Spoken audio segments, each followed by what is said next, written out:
Міне оқушылар Қобыланды батырдың бойындағы жағымды қасиеттерін анықтадық. Бүгінгі бейбіт заманда осы Қобыландының бойынан табылатын жағымды қасиеттері бар батырлар бар ма? Әрине, әр заманда әр елдің өз батырлары болады. Оған дәлел ретінде мына бейнематериалды бірге тамашалайық. Полиция бей саламатса. Тыңдап тұр. Томарлы, я.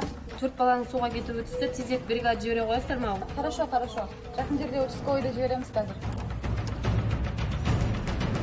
Учаскелік полиция инспекторлары Тимур мен Қуандық ол күннің оңай болмасын білген жоқ. Өздеріне тиесілі әкімшілік аумақтың қоғамдық тәртібін қамтамасыз етіп жүргенде жедел басқару орталығы байланысқа шығады. Жайық өзенінің үстінен өтпек болған 4 жасөспірімнің мұз астына түсіп кеткені жайында хабарлайды.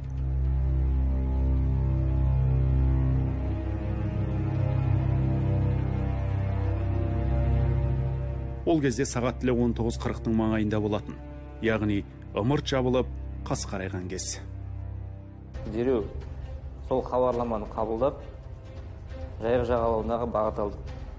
Сол күні ауа райы тұман болғандықтан, Жайық жағалауына жету бізге қиынға соқты. Себебі Жайық жағалауына біздің аумақта тіке баратын жол жоқ.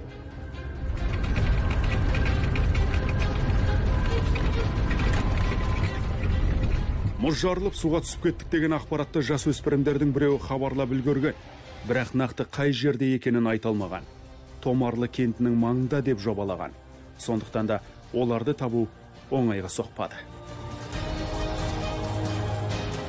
Учаскелік полиция инспекторлары Тимур мен Қуандық Жайық өзенінің жағасына дейін көлікпен жетіп, ары қарай жаяулатып әрекет етеді.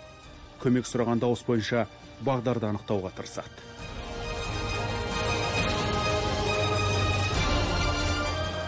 Дауысқа қарай жайлап жүріп отырдық.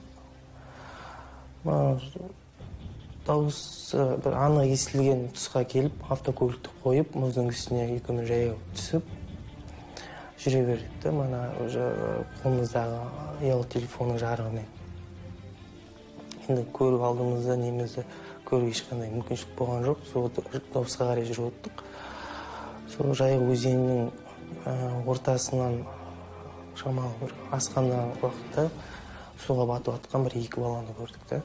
Міне дәл осы жер 4 күні қаңтардың 2020 жылға. Сол тұңғы. Не, балалардың бана мұз ойылып суға түсіп кеткен жері.